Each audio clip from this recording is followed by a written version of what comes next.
Alors bonjour à tous, je me présente, Michaela Morvay, je suis en première année de UPHSE et mon sujet c'est Est-ce mieux à deux? Alors la question à laquelle je dois répondre est Est-ce mieux à deux?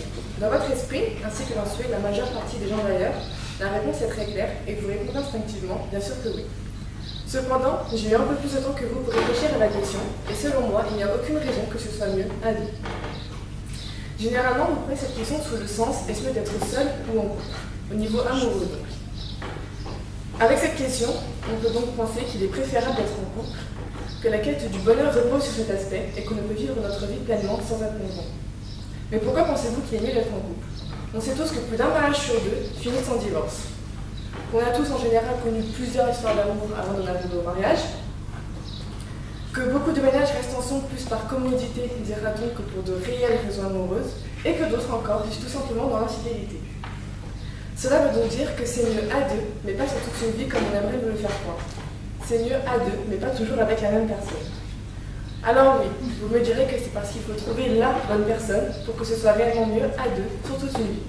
Et donc vous passez votre temps à chercher cette personne, parce qu'il semblerait que vous ne pourriez être mieux tout seul. Pourtant, il existe des sociétés aujourd'hui où le fait d'être en couple n'est pas...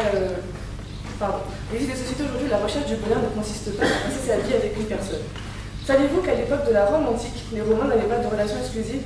Ils avaient une femme simplement pour pouvoir se reproduire, mais étaient totalement libres d'assouvir leurs désirs auprès d'autres personnes. Aujourd'hui encore, il existe des sociétés et des pays acceptant la polygamie, dont des sociétés dites civilisées. Même si cela peut créer parfois des tensions et de la jalousie, les épouses n'imaginent absolument pas quitter ce mode de vie pour une relation à vie. Cela veut donc dire que le fait d'être mieux à deux dépend de la société dans laquelle on vit. Notre société actuelle, alliée à la suprématie américaine et à leur cinéma, nous impose l'idée qu'on est mieux à deux, alors qu'il a été prouvé à travers le temps que cette notion n'était pas nécessaire au bonheur. Alors pourquoi insiste-t-on autant sur cette notion? On est plus fort à deux.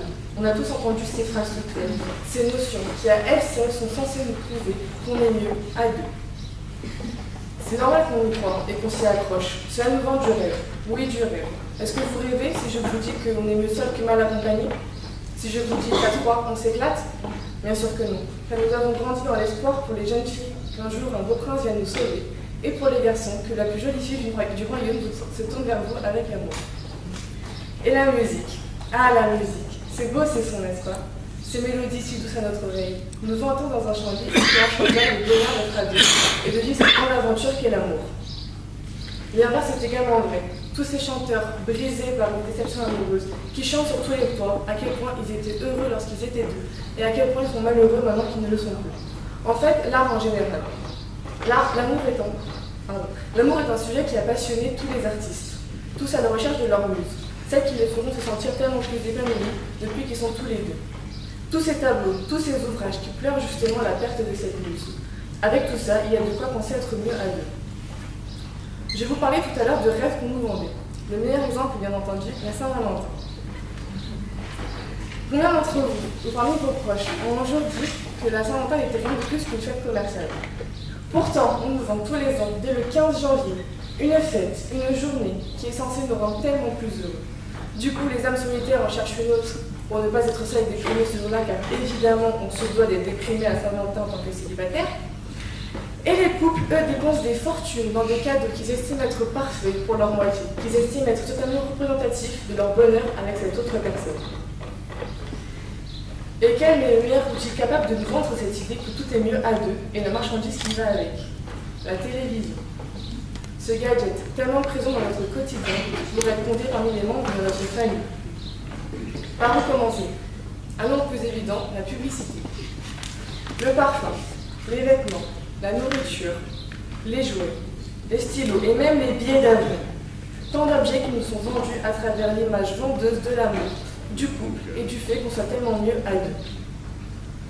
Tous les objets de notre quotidien nous sont vendus grâce à cette image séduisante qui nous permettront de trouver, de garder ou même de récupérer notre moitié. La publicité a un rôle dans notre choix de consommation qui n'est plus approuvé. Aujourd'hui, il est amplifié par les émissions de télévision qui se sont développées au fil des ans. L'amour est dans le pré, le Bachelor, La Belle et ses princes, les princes de l'amour, qui veut épouser mon fils, 4 mariages pour une lune de miel. Il y en a pour tous les goûts. Ainsi, la télévision parvient chaque jour à nous faire passer le message qu'on est mieux à deux.